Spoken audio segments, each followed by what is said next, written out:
So we noticed that you guys just love police shootings, don't you? In this video, we're diving into some of the craziest ones that have gone down recently. It's a wild world out there. There's all these videos pumping up everywhere and everyone's starting to question, what's up with our cops?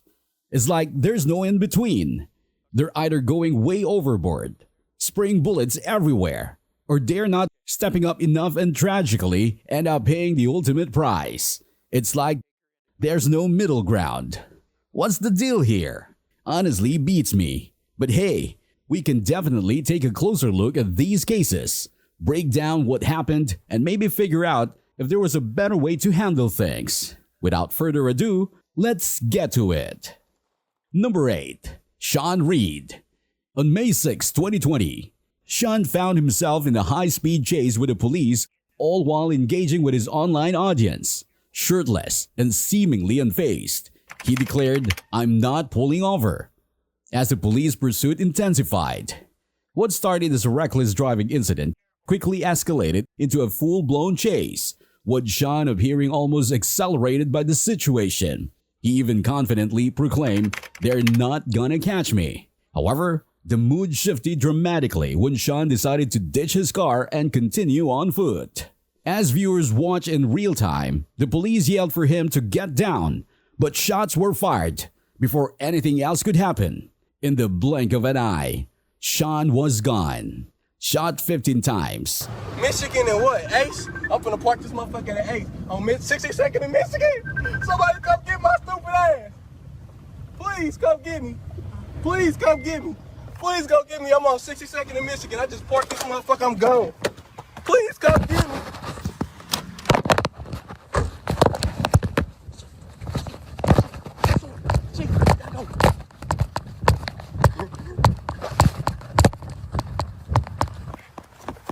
Oh.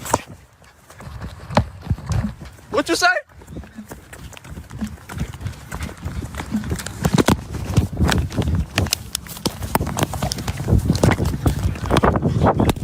Now! Fuck you! Shit!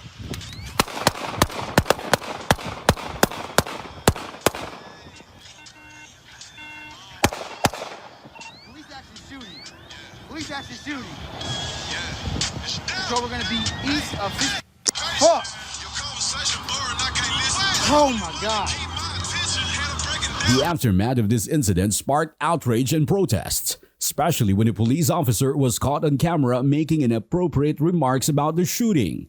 Despite the controversy, charges against the officer who shot Sean were eventually dropped, citing evidence that Sean was armed and had fired first. However, Sean's family and their attorney challenges this narrative, leaving the public with mixed emotions and lingering questions about what really happened that fateful day. Number 7. Kenneth Hearn. Back in October 2022, a 70-year-old lady got sexually assaulted in her home by a dude with a gun. He slipped in through an open patio door. Fast forward, Scottsdale PD is on the case, putting out alerts, and all signs point to 37-year-old Kenneth Hearn. They got a search warrant for DNA and digital evidence. Now Kenneth's also wanted for a DUI thing. Totally separate. He knows the cops are after him and is dodging them. When they finally get a tip on his location, they're ready to roll. Cut to January 6, 2023. The cops are at his apartment, knocking with a warrant. They get a woman and a kid out safe. Then they're calling for Kenneth. Tensions are sky high. They send in a drone, and Kenneth starts shooting through the walls, hitting an officer. The cops fire back, but Kenneth gets away. It's got some police with a search warrant! Open the front door! Are you hearing anything at all? Yeah, it's opening? Bring your kid. Yep, bring her out. Bring your kid. Upon initial contact, a female and a small child were located. Okay, good girl. Bring her out to the left, guys. All right, this way, ma'am. This way, ma'am. Thank you. All right, get some intel for me.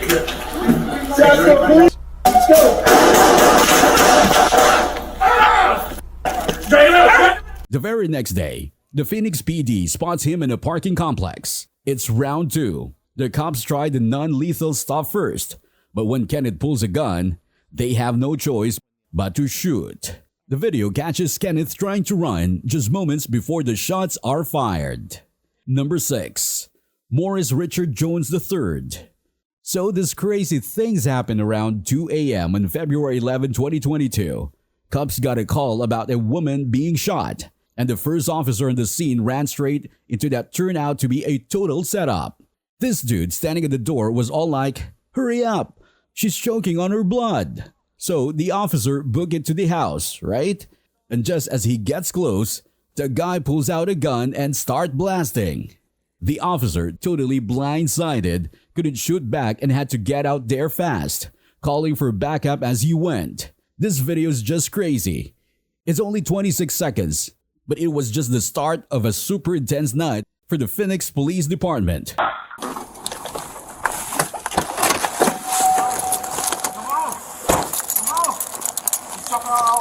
on, bro. Come on. Who's all in the house? Huh? Who's all in the house? It's me. Who you? Nine.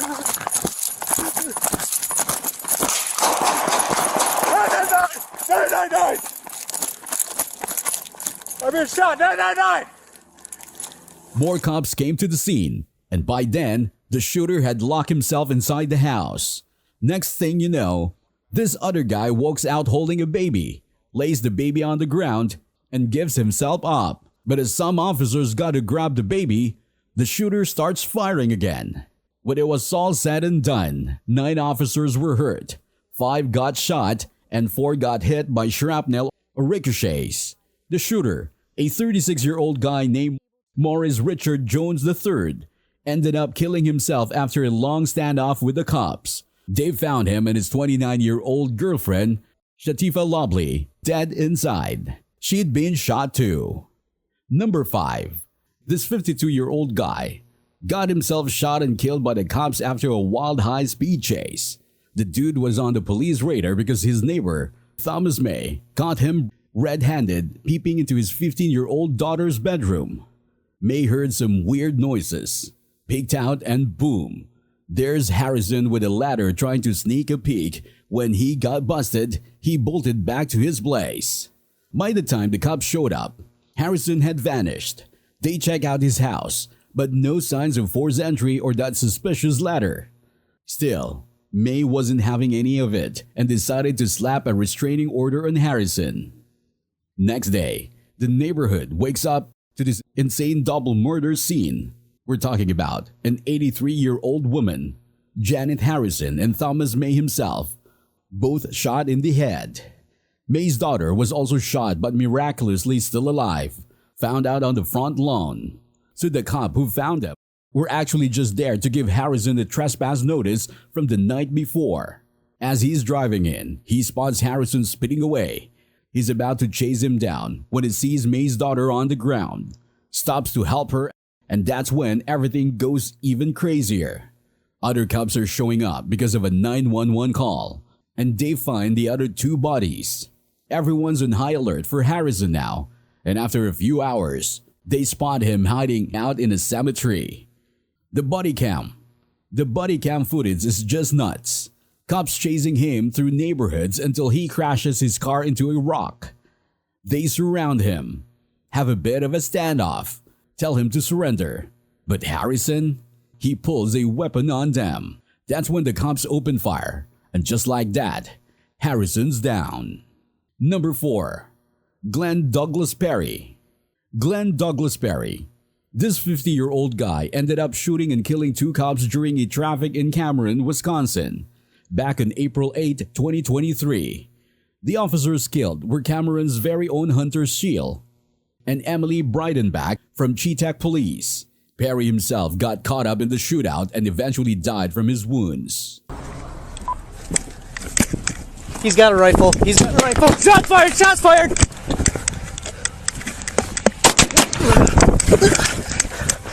Officer down! Officer down! Officer down!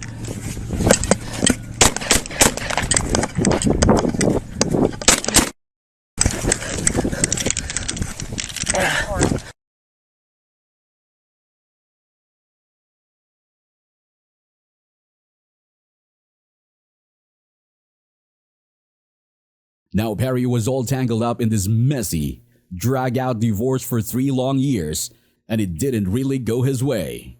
He even had a bench warrant out for him because he didn't show for a court on March 30, 2023.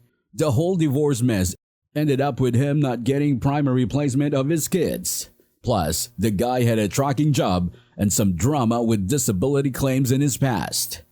There's this massive state investigators report out there, like nearly 1,000 pages spelling out Perry's history with the law. It turns out, mentioned he was dealing with schizophrenia. Jonathan Fick from Barron County Police Sheriff's Office shared that they had quite a few run-ins with Perry since 2017, mostly traffic-related stuff and issues with his ex-wives. And yep, he was dealing with schizophrenia and even kept a gun under his pillow. The crazy part, Perry was apparently plotting to take out some law enforcement folks and religious leaders for months before the shooting happened.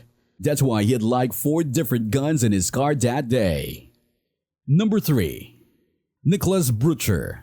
On October 12, 2022, 3 Bristol police officers got fatally shot by this guy, Nicholas Brucher, who played them with a fake 911 call. Nicholas was this beer-loving, twice-divorced dad of 2, and neighbors basically knew him as the loud one in his family. That night, he got tossed out of a bar, headed home, and ended up in a fight with his brother.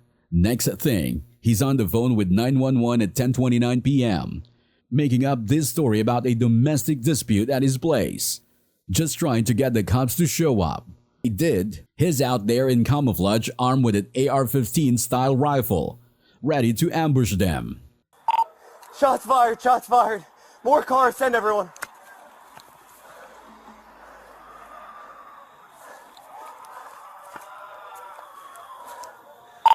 Officer shot, officer shot. Receive off shot. Ah.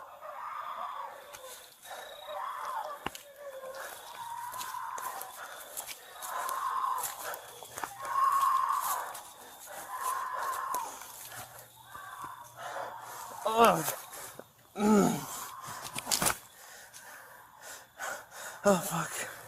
Oh fuck.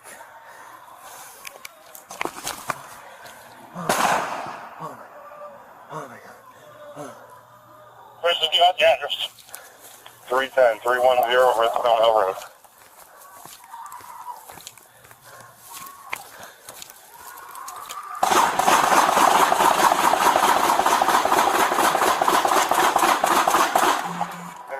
Clear early time there, check him going.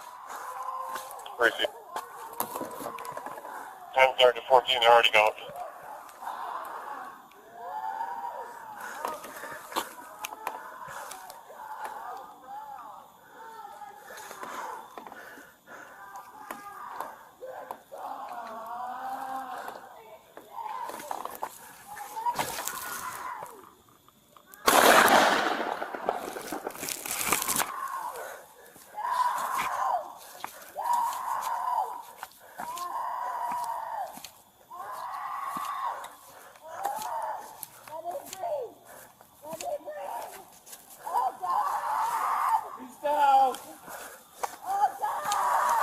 One down. Suspect down. He lets loose over 80 rounds, hitting them hard from behind. 2 officers died right there, and another one got wounded. Officer Alex Hamzy, just 34, was declared dead at the scene. Police Sergeant Dustin DeMonte, 35, didn't make it either. He passed away at Bristol Hospital. The 3rd officer, Alec Lorato, 26, ended up in a surgery. Nicholas? He died too, from a gunshot to the neck that messed up his spinal cord. Peeking at his Facebook, the guy was all about guns and hunting. Local says he was a regular at the bars, drinking pretty heavily, and some even remember him being buddies with Officers Hamzy back in their high school days. Number 2. Lance Storrs. Allen, Kentucky on June 30, 2022. This dude, Lance Storrs, 49, just lost it and opened fire on the police. By the end of it, 3 officers and a police dog were dead, and 4 other people got hurt, including 3 more cops. They finally nabbed Lance and hit him with murder and attempted murder charges. So here's the backstory. Around 2:30 p.m., an officer gets his call about Lance holding a woman's hostage and roughing her up. Two cops head over, find the woman outside, and she goes with them willingly, leaving Lance inside. Now Lance's place? It's set up on a hill, giving him a clear shot for about 200 yards down the narrow road. With the woman's story, the cops get a protection order and head back to arrest Lance for assault. By 6:44 p.m., 4 sheriff's deputies arrive to serve the protective order. That's when all hell breaks loose. Lance buzzes out a window with the butt of his gun and starts shooting. More cops rush over, but they're met with hail of bullets. The Floyd County Sheriff later said, "It looks like Lance had this all planned out. Cops are diving for cover under their cars, and one even gets carbon monoxide poisoning." After hours of this standoff, Lance finally surrenders, but only after his family talks him down. Number 1. Micah Xavier Johnson. On July 7, 2016, Micah Xavier Johnson, a 25-year-old dude, just went off at a bunch of cops in Dallas, Texas. He had served in Afghanistan with the Army Reserve and was really pissed about a recent police shooting of black guys. The whole thing went down at the tail end of a protest against the deaths of Alton Sterling in Louisiana and Philando Castile in Minnesota.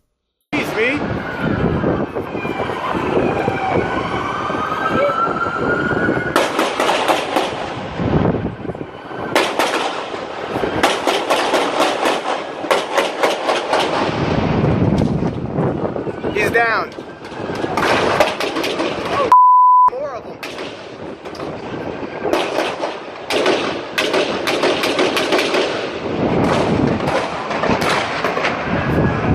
After shooting at the cops, Johnson ran into a building at El Centro College and the police went in after him, which turned into this big standoff.